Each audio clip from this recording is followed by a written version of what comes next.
Ano po ang priority measures lang? Number one, i-refile namin yung matagal na nating i-refile every session ng Kongreso, yung Freedom to Information Act. Napakahalaga nun. Na matagal na namin pinaglalaban, kinahanglan maaprubahan na yun para merong absolute transparency ang lahat ng ginagawa ng lahat ng public servants sa gobyerno. Kasi yun ang nakikita ko na number one panlaban sa korupsyon. Number two, yung korupsyon na heinous crimes na korupsyon. Halimbawa, 50 million up. Siguro panahon na sundin natin ang Bible, death penalty. Kasi naglalaro lang tayo eh. Bari, laban natin ang korupsyon, pero hindi tayo seryoso.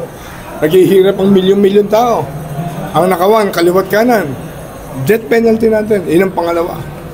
Pangatlo, lahat ng mga panukalang batas o batas na nagre-rebelde sa Diyos at kinukumbida ang sumpa ng Diyos sa Pilipinas, lalabanan natin yun.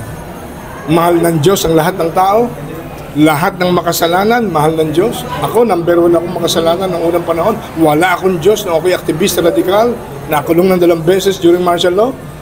Wala akong Diyos, minahal ako ng Diyos. Bago naging ulit lahat, nakakilala ako sa Kanya, nabaw naging ako.